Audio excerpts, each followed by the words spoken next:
5, 4, 3, 2, 1, fire.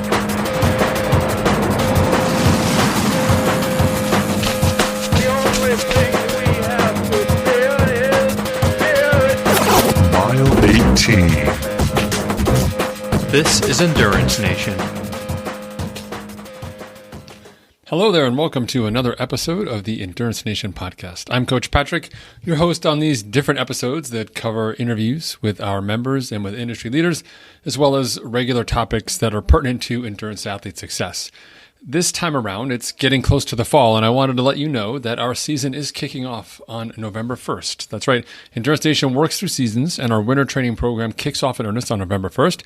If you head over to endurancenation.us, you'll be able to enter your email address to get all the details about what's coming up and learn why starting in November is super important and how we can work with you over the course of the winter using our patented out-season program and the subsequent training phases of the year to create the conditions and knowledge you need to be your better and faster self. And if you're ready to get started early, can't wait till November 1st, we have a durability program for you too. So once again, head over to endurancenation.us, enter that email, learn more about what we are doing here over the course of the year, why Endurance Nation is different, why training with a team is the way to go, and how we can help make you successful. Until then, I look forward to hearing from you online somewhere, and sit back here now and enjoy this episode. Endurance Nation.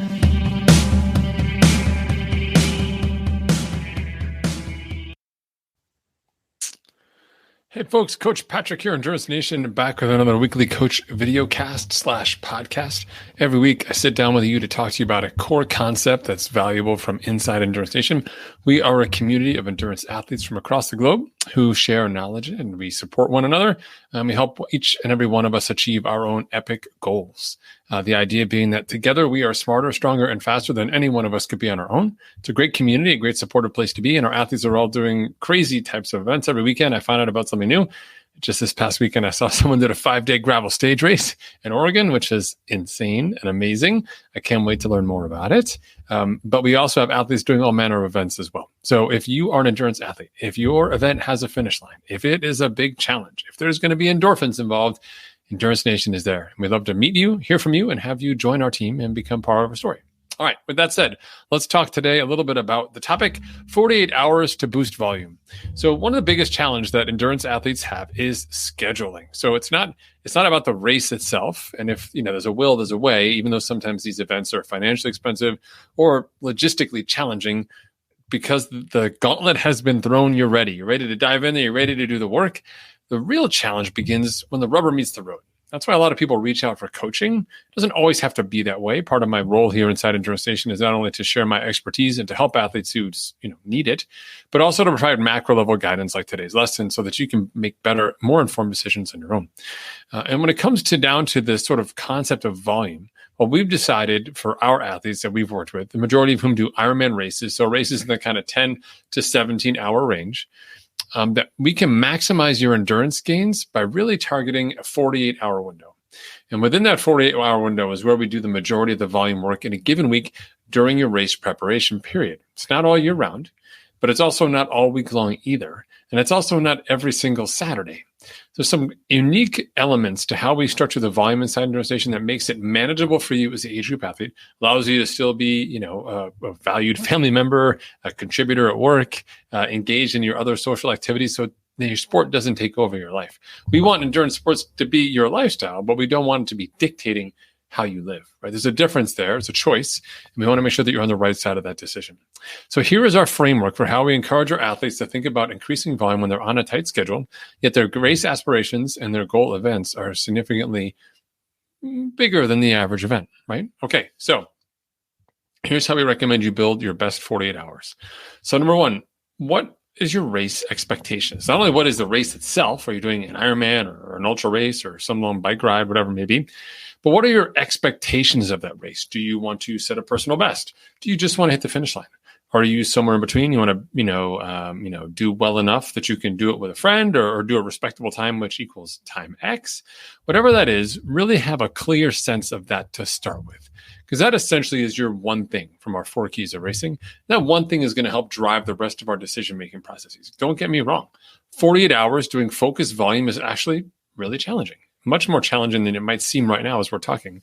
But it really does become an issue as you get fatigued and we're in our race preparation period, which is that last 12-week, last 3-month push to the event itself. So really starting with those expectations. I want to do X, or my goal is to do Y. That frames everything and allows us to make a set of decisions that are in alignment with your race expectations. If you're not looking to win the whole dang thing, please don't crush yourself with all this volume. It doesn't need to be done. However, on the flip side, if you do want to win it or do something amazing or whatever your goals may be, we can't achieve that without some, measure of training and sacrifice of your time. So it's a push and a pull, but we'll start with what those expectations are. All right, let's get those and let's write those down. Number 2, let's take a look at your calendar. So before we even start talking about what type of workouts to do, let's take a look at your calendar and see if and where there's flexibility. Now, in a 48-hour window, we have lots of options. Remember, they don't have to be every weekend. For the majority of athletes, overall, it tends to be once a month is a big session, but for the more competitive athletes, sometimes it's once every 3 weeks. We really want to determine, is a Saturday, Sunday your best window? Is it a Friday, Saturday if you've got some flexibility at work? Is it a Sunday, Monday? Perhaps there's like a holiday session in there. If you're really fortunate and can stack things up, you can kind of juggle some of the volume around those elements as well, where we have days off that are already expected, from a regular work schedule or social schedule as well. So really taking a look at the calendar and defining those open areas that fit with your family, fit with your lifestyle, fit with your choices. So we're not constantly taking every Saturday for 12 weeks and having you disappear for 8 hours, right? Instead, we're saying for these 3 weekends or for these 4 weekends, I need to achieve something. The other 6 weekends, I'm not doing those big things. I can be around, right? We call this sort of negotiating for what we would call spousal approval units, also known as SAUs, by making smart decisions that advantage you but don't disadvantage others, right? Okay, so then we go ahead and create our agenda for the day. Now, most of the time, the agenda of the work that you're going to do will mirror the work that you plan on doing on race day. So if you're a triathlete, there'll be some swimming, biking, and running, ideally. If you're an ultra runner, we'll be, doing a lot of running. If you're ultra running at night, there may be a portion of your run session of this epic weekend that does include some overnight time. Whatever it is you do choose for your agenda, we want to make sure that it's safe, but also challenging. And the way to set the appropriate goals is to not only look at the demands of the race, but also to look back over the last 4 to 6 weeks of your training and understand what base level you're working off of. If your long ride, for example, has only been 50 miles, it doesn't make sense to go out and do 2 back-to-back 100-mile rides on a big weekend. That'll just be too much. Right? So we need to have something that's commensurate. And since you have multiple weekend opportunities, at a minimum, at least 3 across 3 months, you've got time to build from 1 to 2 to 3 to get that volume to where you need it to be. Remember, volume's not absolute. Your fitness is ultimately the arbiter, as is your schedule. And so we want to use both accordingly. Again, we want to make it as race specific as possible. So if you can mimic the terrain, mimic the conditions, all of that works really well. The last thing that we absolutely do not want to do, like super important here, is we don't want to mimic your race day speed. Okay, so if your race involves any sort of high level of intensity or speed, we will save the majority of that for later in your training block, but also for the race itself. We don't want to go out at the first long session of your season and try and crush yourself at target race paces. That's not what we're here for. We're here to build endurance, and we're doing it by compacting it into a 48-hour window. As a reminder, 48 hours could also be, Friday afternoon until Sunday afternoon. It doesn't have to be Saturday morning to Sunday night. You can be pretty flexible with this scheduling, and some people get pretty creative doing things on sort of Friday night and then driving that through until Sunday morning, for example, as an option. All right? Okay, awesome. The next part 4, is doing the prep day. And this is the part that nobody thinks about. They think about the volume. They write these numbers. It's going to be so epic. They tell everyone what they're going to be doing. Their teammates, everybody's excited. This looks fantastic. So guilty of this myself. What you really need to have to make that block be successful is to go ahead and put in the prep day. And the prep day is the day before. So if it's a Saturday, Sunday you're looking at, or Friday, Saturday, then the day before. So either Friday or Thursday, the day out, where you do all the logistics, get the food together, get all the drinks ready, plan the route, tell people, get all the gear together, make sure you've got it all set out or organized, everything you need. It makes a massive difference. If you've only got 48 hours only to do the work and you plan on getting a 6-hour ride in, but it's a compromise with your schedule and your family, to not have your things ready and have all that logistical stuff and pumping the tires and finding the food and filling up your car with gas, you're trying to drive away, you lose an hour easy, which only frustrates you. And either you take time away from someone else later in the block, or you don't, and you're super mad about your 5 hours, and maybe you make poor decisions while you're training. So that prep day, of all the days, of all the parts here, I think is actually the most important part, where we dive in early and do the logistics around what it is you need to be successful in your 48 hours. And then finally, budgeting recovery. Again, people get so excited about the idea of doing the hard work that very few people actually want to spend the time thinking about how much time do I need to recover. Now, in general, like from a 48-hour rule perspective, we would tell you need about 48 hours of recovery.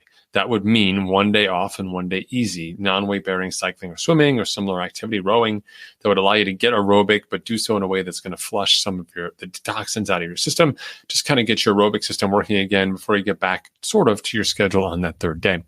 Avoiding recovery is not an efficiency metric. It's not about getting back and getting more work done.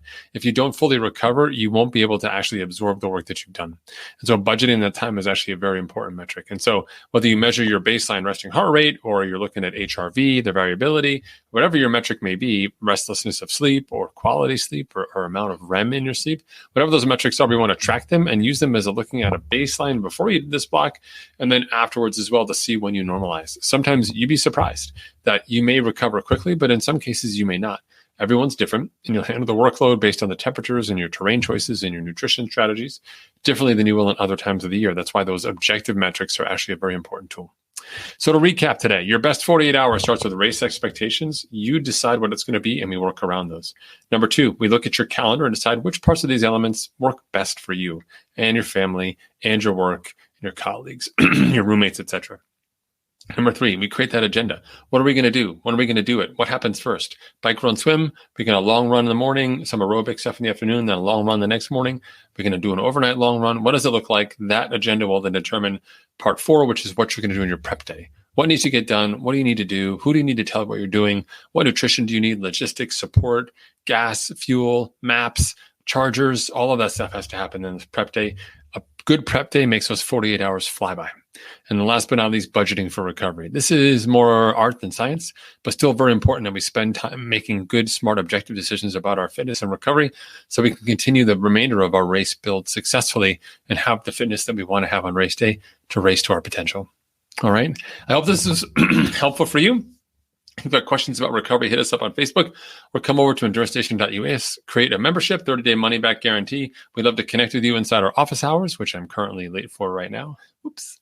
And we'll connect with you, talk with you, help you sort out your races, and get you connected to other people who are doing epi things just like you. Take care, everyone. I'll talk to you soon. See you.